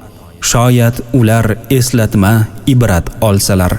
Qasas surasi 36-43 oyatlar. Musa alayhissalom Fir'avn va qavmi oldiga ularni zalolatdan hidoyatga chaqirish, ibodat qilishga yolg'iz munosib bo'lgan zot Alloh taologa bo'ysunishga da'vat qilganida, ular bu hech narsa emas, magar uydirma sehrdir, dedilar. Ya'ni, ey Musa, sen olib kelgan bu narsa sehrdan boshqa narsa emas. Bularni o'zing to'qib chiqargansan. So'ngra ular o'zlarining botil so'zlariga undan ham o'tib tushadigan o'zga bir so'zni qo'shimcha qildilar. Bizlar bu narsani o'tgan ota-bobolarimiz zamonida ham eshitgan emasmiz. Ya'ni, ey Musa, sen keltirgan narsani Allohning yolg'iz o'ziga ibodat qilish lozimligi va sening payg'ambarligingni avvalgi ajdodlarimiz davrida ham eshitmaganmiz. Qavm og'zidan chiqayotgan ushbu kufr so'zlari ularning haqdan yuz o'girishlariga, o'zlari o'rganib qolgan narsaga hech bir fikr yuritmay mukkadan ketganliklariga ishorat qiladi.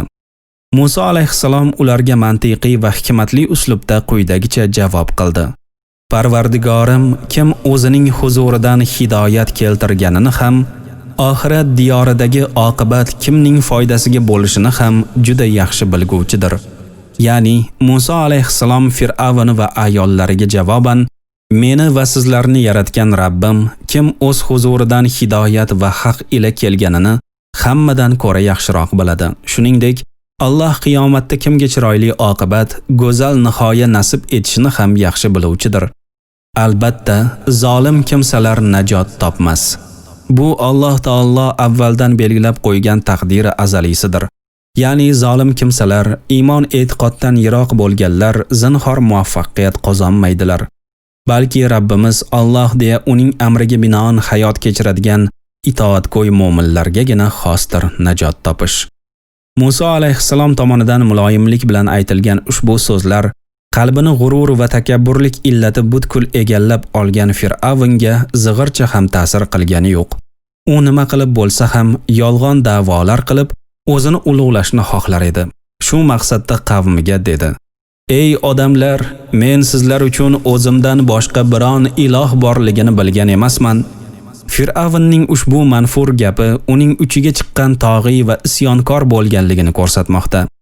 Nodon qavm ham ushbu safsata va uydirmalarni xuddi qo'rqoq kishilardek jimgina qabul qilib qo'ya qoldi. Alloh taolo buni shunday ifodalaydi: "Bas, u o'z qavmini tezlatgan edi, ular unga itoat etdilar. Darhaqiqat ular fosiq qavm edilar." Zuhruf surasi 54-oyat.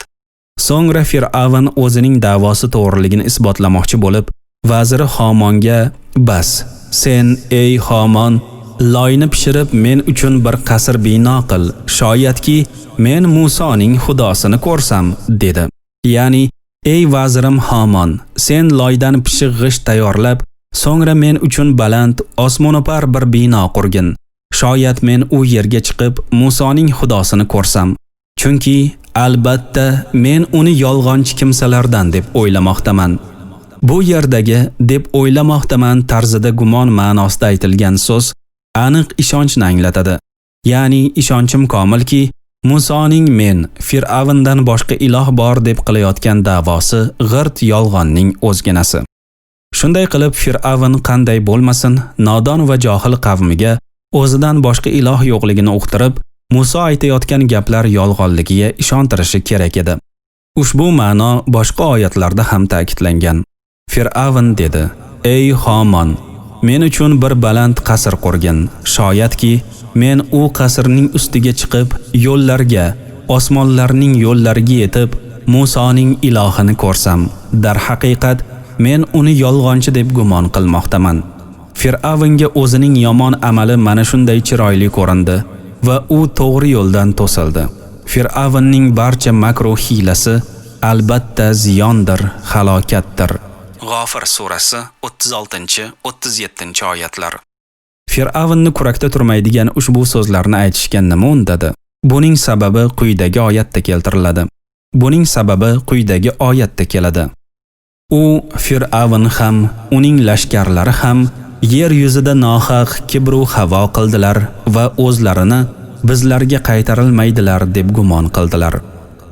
Ya'ni Fir'avn va uning qo'shini biz ular uchun yaratib, ne'mat qilib bergan yer yuzida nohaq, johillarcha g'urur va mutakabbirlik qildilar hamda o'zlarini qiyomat kuni hisob-kitob qilinib, jazo olishlari uchun bizning huzurimizga qaytarilmaydilar deb e'tiqod qildilar.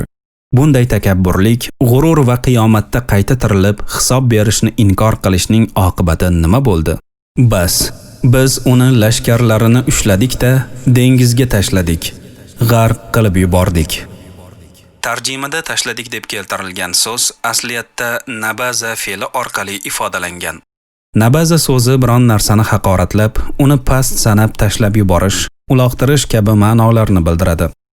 Ya'ni biz Fir'avn va lashkarini alamli azob bilan jazoladik.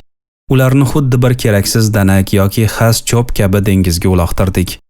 Ey Muhammad sallallohu alayhi va sallam, endi siz u zolim kimsalarning oqibati qanday bo'lganini ko'ring. Ya'ni ularning oqibati haqida fikr yuritinglar, ular tutgan yo'ldan uzoqroq yuringlar. Ushbu oyatda Alloh taolo o'z suyukli payg'ambari sallallohu alayhi va sallam va jamiki mu'minlarni kofir qavm izidan bormaslikka, ularning holi ne kechganidan xabardor bo'lib, doim ogoh va sergak holda hayot kechirishga amr qilmoqda. Tarjimondan: va ularni do'zaxga chorlab turadigan peshvolar qilib qo'ydik. Qiyomat kunida ham ularga yordam berilmas. Ya'ni biz Fir'avn va qo'shinini kufr, fisq va fujur va isyon ishlari sababli jahannamga chorlab turadigan ushbu zolim qavmning yo'lni tutganlarning ham u yerga tushishlariga sababchi bo'ladiganlardan qilib qo'ydik. Qiyomat kunida ular o'zlaridan azobni qaytarib, himoya qiluvchi biron kishi yoki narsani topa olmaslar. Biz bu dunyoda ham ularga la'natni ergashtirdik, qiyomat kunida ham ular yiroq qilinuvchi kimsalardandirlar. Ya'ni ular kufr va zalolatda hayot kechirganlari bois biz ularni ushbu dunyoda rahmatimizdan mahrum etdik. Qiyomat kunida ham ular rahmatimizdan uzoqlashtiriladilar. Alloh taolo Qasas surasida kelgan Musa alayhissalom qissasini shunday nihoyalaydi. Aniqki, biz avvalgi asr avlodlarini halok qilganimizdan keyin Musoga odamlar uchun nur, hidoyat va rahmat bo'lgan kitob ato etdik. Shoyat ular eslatma, ibrat olsalar. Ya'ni biz avvalgi asrlar mobaynida Nuh, Hud, Solih qavmi kabi noshukur, kofir kimsalarni halok qilganimizdan so'ng Musoga odamlar to'g'ri yo'lni topishlari, qalb ko'zlari ochilishi va azobdan qutqaruvchi rahmat sifatida Tavrotni nozil qildik. Shoyat ular eslatma, ibrat olsalar oyatida ularga kitob ato etilishi sababi keltirilib, ularni buning uchun shukr qilishga targ'ib qilinmoqda. Ya'ni biz sizlarga haqni botildan ajrata bilishlaringiz uchun kitobni nozil qildik. Bas, endi sizlar unda kelgan buyruqlarga og'ishmay amal qilinglar hamda bizning ne'matlarimizni eslab, doimo bizga shukr qilinglar. Qasas surasida Musa alayhissalom hayotining eng uzun davri, go'dakligidan to payg'ambar bo'lgungacha bo'lgan davr haqida hikoya qilinadi. Naml surasida esa ushbu qissa o'zgacha uslub va ko'rinishda yoritiladi. Alloh taolo aytadi: Musa ahli oilasiga: men olovni ko'rib qoldim.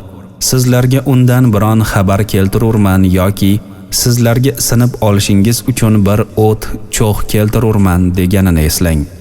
Endi qachonki u olovni oldiga kelgach, unga nido qilindi. Olov oldidagi kishiga va uning atrofidagi zotlarga xayr va barakot bo'lsin. Barcha olamlarning Parvardigori Alloh aybu nuqsondan pokdir. Ey Musa, shak shubhasiz men g'olib va hikmat sohibi Allohdirman. Asoyingni tashlagin. Bas, qachonki Musa uning ilondek qimirlayotganini ko'rgach, ortiga qaramay qochdi. Ey Musa, qo'rqmagin, zero mening huzurimda payg'ambarlarim qo'rqmaslar. Lekin kim zulm qilsa-yu, so'ngra yomonlikdan keyin uni chiroyli amalga almashtirsa, bas, albatta men mag'firatli, mehribondirman. Qo'lingni cho'ntagingga solgin, u hech qanday dardsiz oppoq bo'lib chiqur. Bu mo'jiza sen Fir'avn va uning qavmiga olib boradigan 9 oyat mo'jiza ichida bordir. Dar haqiqat ular itoatsiz qavm bo'ldilar. Bas, qachonki ularga bizning oyat mo'jizalarimiz ravshan holda yetib kelgach, ular bu ochiq sehrdir dedilar va o'zlari aniq bilgan hollarida zulm va kibr qilib uni inkor etdilar. Endi u buzg'unchi kimsalarning oqibati qanday bo'lganini ko'ring. Naml surasi 7-14 oyatlar. Oyatning avvalida Alloh taolo payg'ambarimiz sallallohu alayhi va sallamga xitob qilib demoqda: Ey muhtaram payg'ambar, Musa Madyandan Misr tomon ketayotib, men bir olovni ko'rib qoldim. Sizlar joylaringizda qimirlamay turinglar. Men u yerdan xursandchilik biron xabar olib kelsam yoki Sovuqdan isinib olishlaringiz uchun biron cho'g' olib kelsam deganini eslang va ibrat olishlari uchun sizga ergashgan kishilarga ham zikr qiling. Endi Alloh taolo olovning oldiga yaqin kelgan Musa qanday voqealar guvohi bo'lganidan xabar qiladi. Endi qachonki u olovning oldiga kelgach, unga nido qilindi. Olov oldidagi kishiga va uning atrofidagi zotlarga xayr va barakot bo'lsin. Olov oldidagi kishidan murod Musa alayhissalom, uning atrofidagi zotlardan murod esa yerda hozir bo'lib turgan yaqin atrofdagi farishtalardir. Ya'ni Musa alayhissalom olov turgan joyga yaqin kelganida Alloh azza va jalla tarafidan hurmat, ehtirom va salom ma'nosida Musoga olov yaqinidagi kishi, Musa va uning atrofidagi zotlar, farishtalarga yaxshilik bo'lsin. Musoning risolatni yetkazish uchun payg'ambar qilib tanlab olingani muborak bo'lsin deb nido qilindi.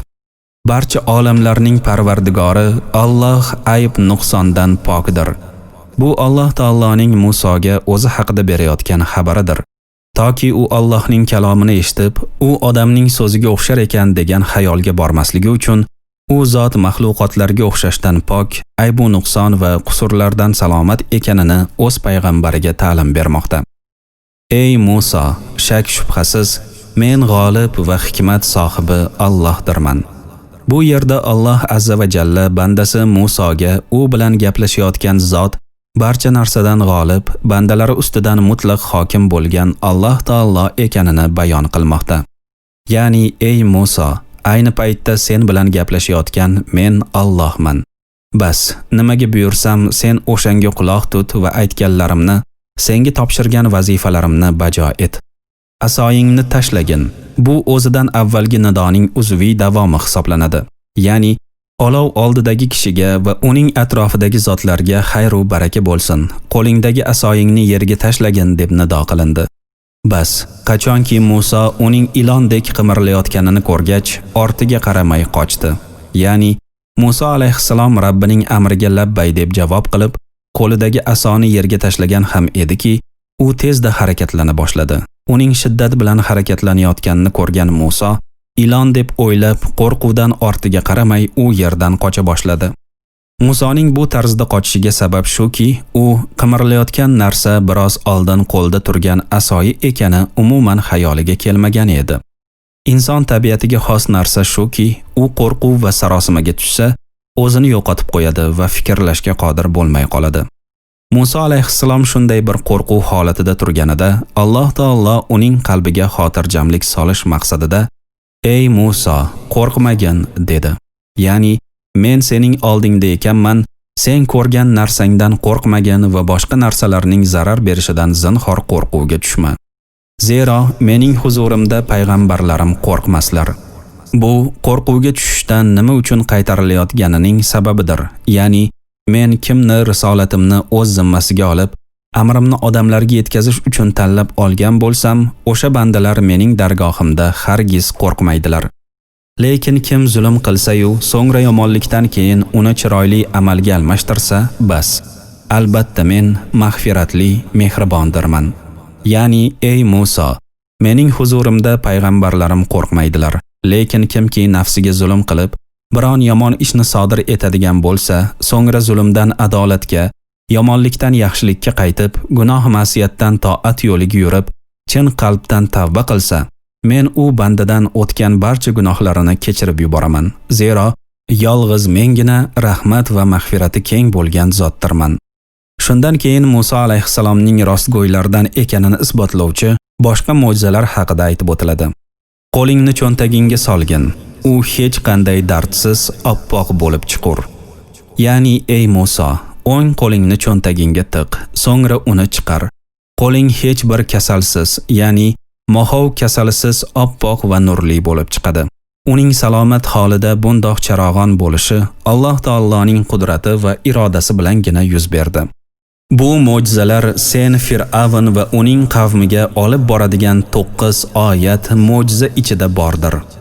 Alloh taolo Musa alayhissalomga ato etgan ushbu 9 mo'jiza quyidagilar edi: aso, qo'l, qahatchilik yillari, daryo, to'fon, chigirtka, bit, qurbaqa va qon.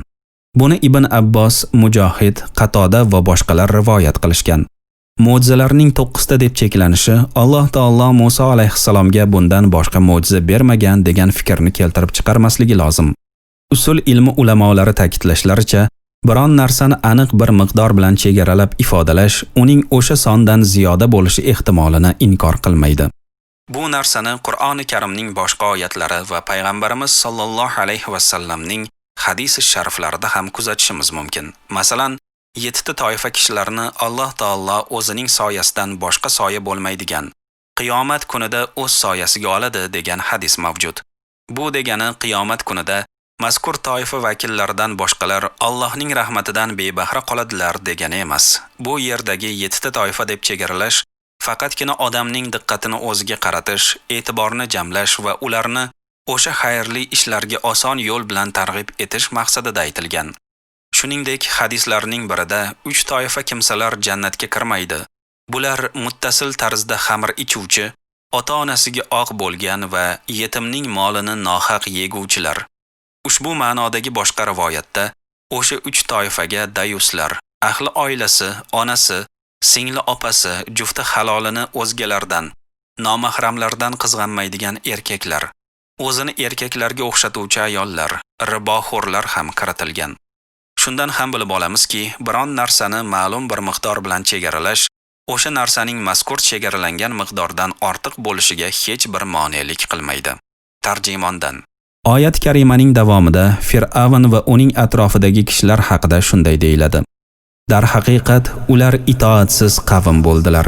Bu Muso alayhissalomning ushbu qavmga nima sababdan yuborilishining asl sababidir. Ya'ni, ey Muso, biz seni o'sha 9 mo'jiza bilan Fir'avn va qavmiga yubormoqdamiz.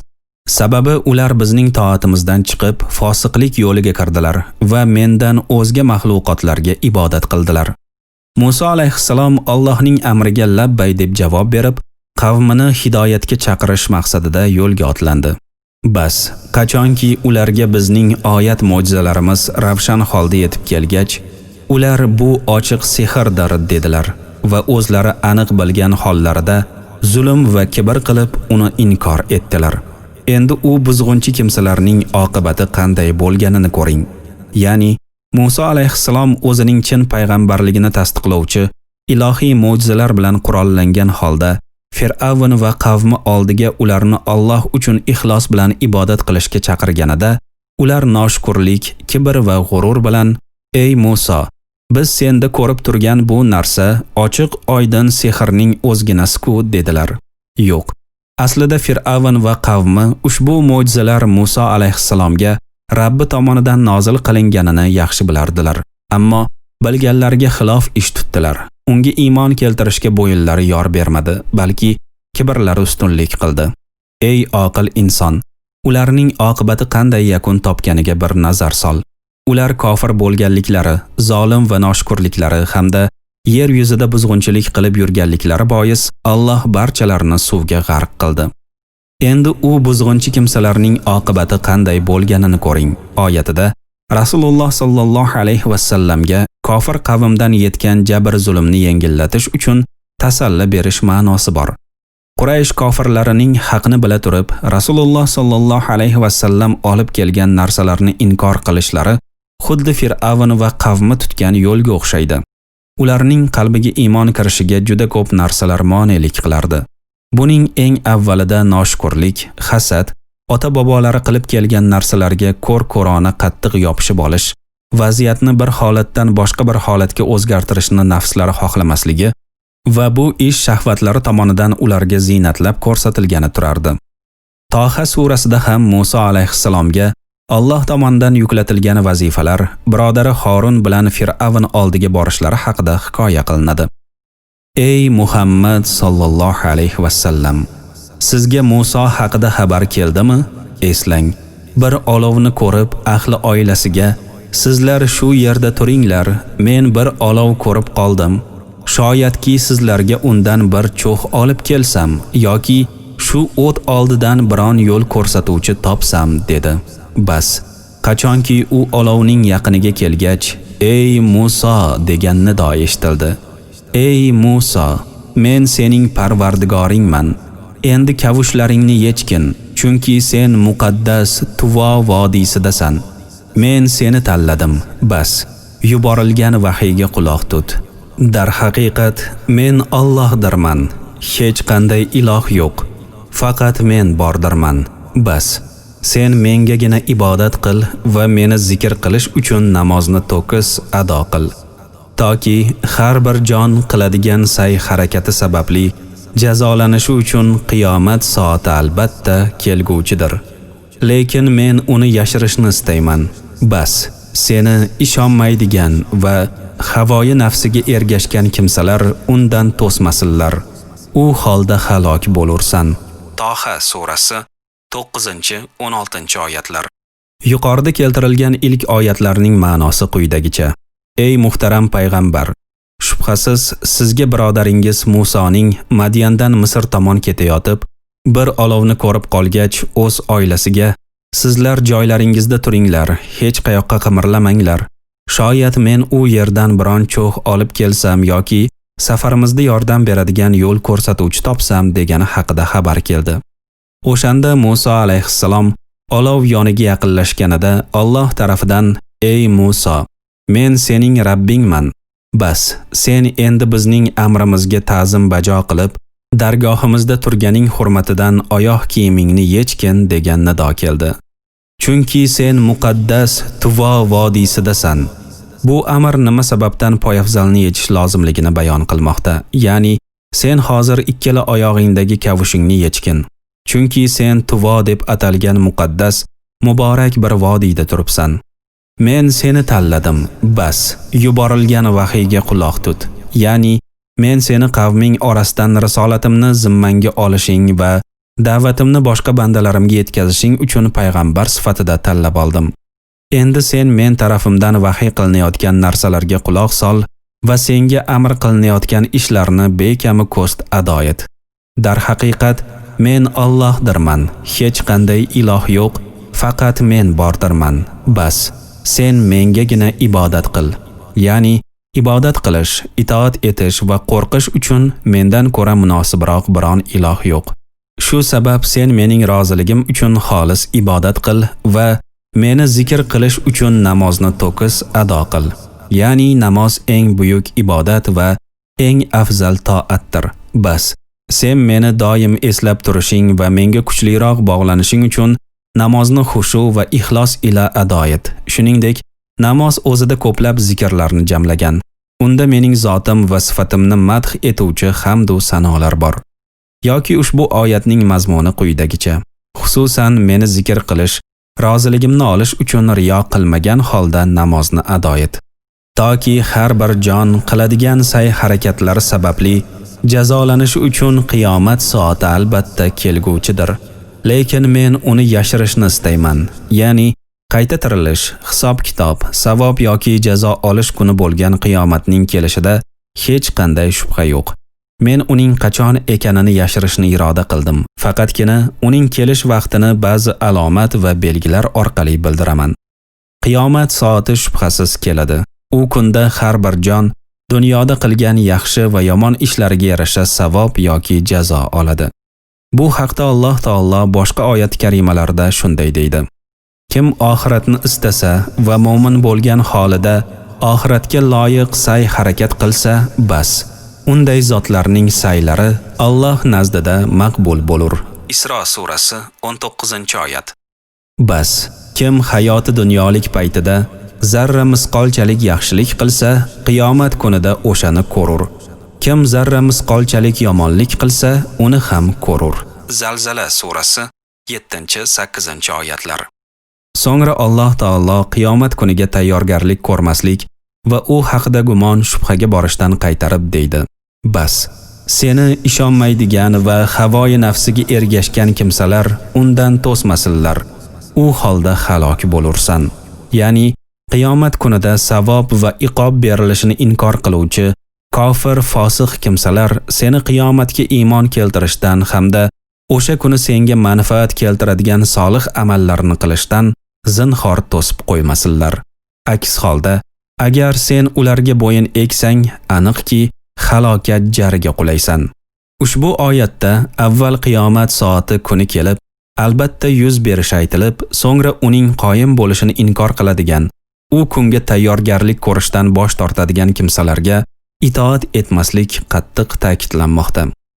Alloh taolo aytadi: bunga sabab Alloh haq ekani va uning o'zi o'liklarga hayot berishi hamda u hamma narsaga qodir ekanligidir. Yana aniqki, qiyomat soati shak shubhasiz kelguvchidir va albatta Alloh qabrdagi bor jonzotni tiriltirur. Haj surasi 6-7 oyatlar.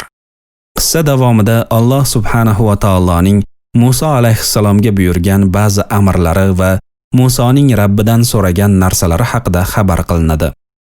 Ana u qo'lingdagi nima ey Musa? Musa dedi: u asoyim, unga tayanurman va u bilan qo'ylarimga barg qoqib berurman. Yana unda boshqa ishlarim ham bor. Alloh aytdi: uni tashlagin ey Musa.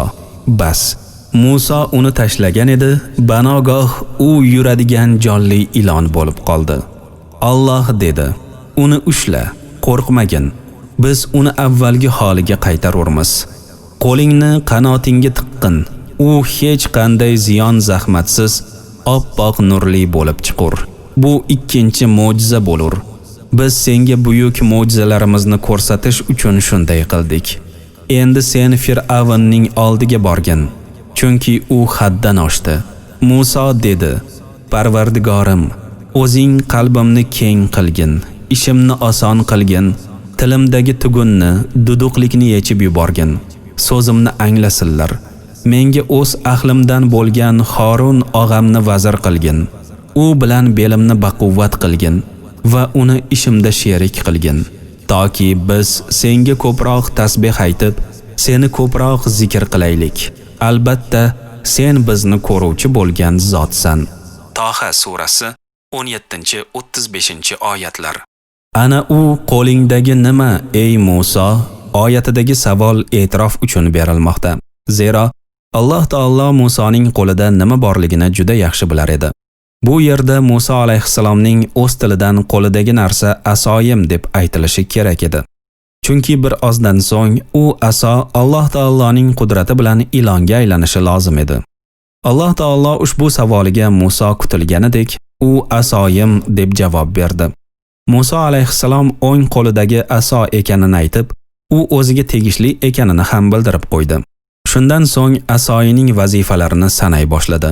Unga tayanurman va u bilan qo'ylarimga barg qoqib berurman. Yana unda boshqa ishlarim ham bor. Ya'ni men yurganimda yordam bo'lishi uchun asoyimga suyanaman va qurigan daraxt barglarini qo'ylarimga qoqib beraman. Shuningdek, bu asoyimda men aytmagan boshqa hojatlarim ham bor. Uning menga ko'p manfaati yetadi.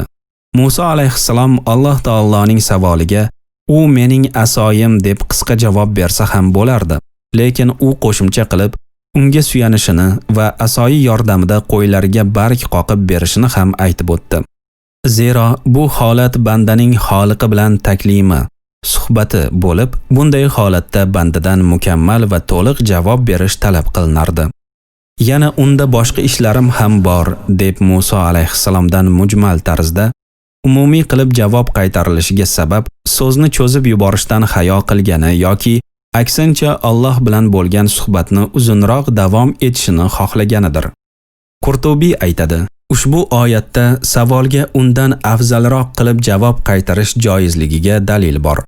Chunki Alloh taolo ana u qo'lingdagi nimadir ey Musa deb so'raganida u asoyining 4 ta vazifasini sanab o'tdi. Alloh aytdi: uni tashlagin ey Musa, ya'ni ey Musa, o'ng qo'lingdagi ushbu asoni yerga tashla. Keyin nima bo'lishini ko'rasan. Bas, Musa uni tashlagan edi, banogoh u yuradigan jonli ilon bo'lib qoldi. Ya'ni Musa Rabbining amriga bo'ysunib, asoyini yerga tashlagan ham ediki, u Alloh taoloning qudrati bilan tirik ilonga aylanib, tez-tez harakat qila boshladi. Buni ko'rgan Musa qo'rqib, ortiga qaramay qochdi. Lekin Alloh taolo uning qalbini mustahkam qilib, nafsiga xotirjamlik solish maqsadida uni ushla, qo'rqmagin dedim.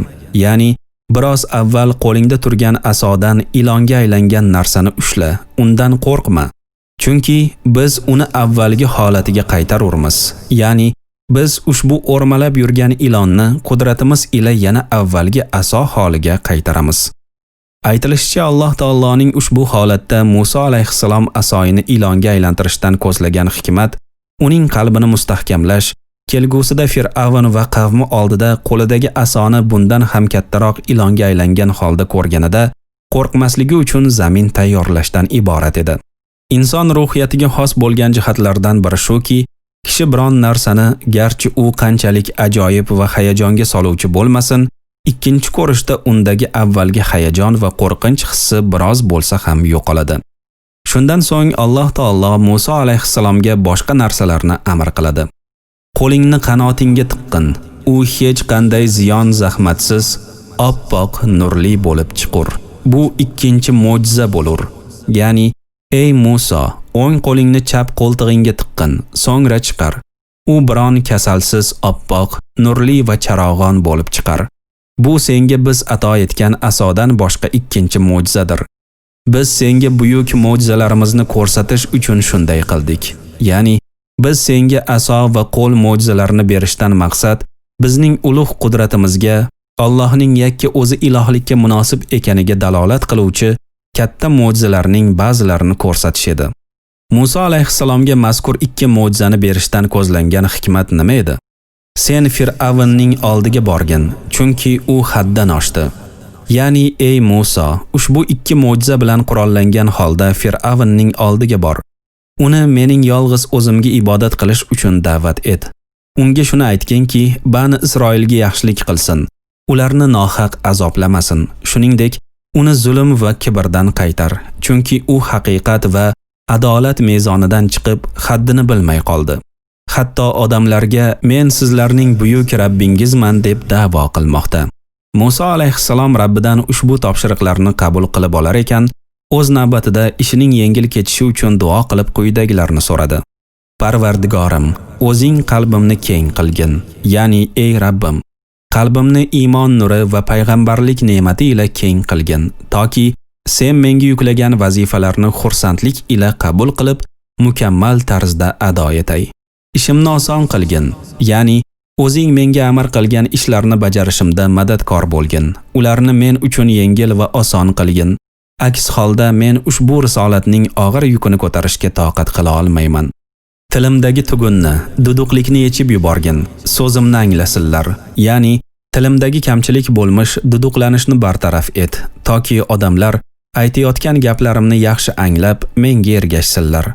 Rivoyat qilinishicha, Musa alayhissalomning tilida duduqlik bo'lgan edi. Shu narsa Musa alayhissalom boshini o'zgalar oldida xam qilardi. Bu haqda Alloh taolo boshqa bir oyatda Musa alayhissalom tilidan shunday xabar beradi.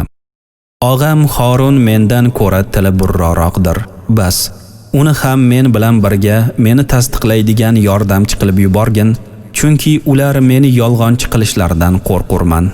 Qasas surasi 34-oyat. Musa alayhissalom ixlos bilan duo qilishda davom eta turib dedi: Menga o'z ahlimdan bo'lgan Harun og'amni vazir qilgin. U bilan belimni baquvvat qilgin va uni ishimda sherik qilgin. Musa alayhissalom avval boshida qalbi va tiliga bog'liq narsalarni so'ragan bo'lsa, endi esa o'ziga bog'liq bo'lmagan narsalarni o'tinch bilan Rabbidan so'ramoqda. Ya'ni, ey Rabbim, iltijo qilib so'raymanki, sening risolatingni yetkazishimda ahlimdan bo'lgan Harun birodarimni menga yordamchi qil. U bilan belimni quvvatlantir, risolatingni yetkazishda uni ham menga sherik qil, toki sening amringni komil darajada ado etaylik. Musa alayhissalom o'z nafsida tez g'azablanish, qiziqqonlikni ko'rib, biron xatolikka yo'l qo'ymaslik maqsadida Rabbidan shu narsalarni so'ramoqda. Maqsad ahamiyati katta bo'lgan ishlarni u bilan birga maslahatlashib amalga oshirish, bir yoqadan bosh chiqarib harakat qilish edi. Toki biz senga ko'proq tasbih aytib, seni ko'proq zikr qilaylik. Albatta sen bizni ko'ruvchi bo'lgan zotsan. Bu Musa alayhissalomning Rabbiga qilgan xolis duolarining sababidir.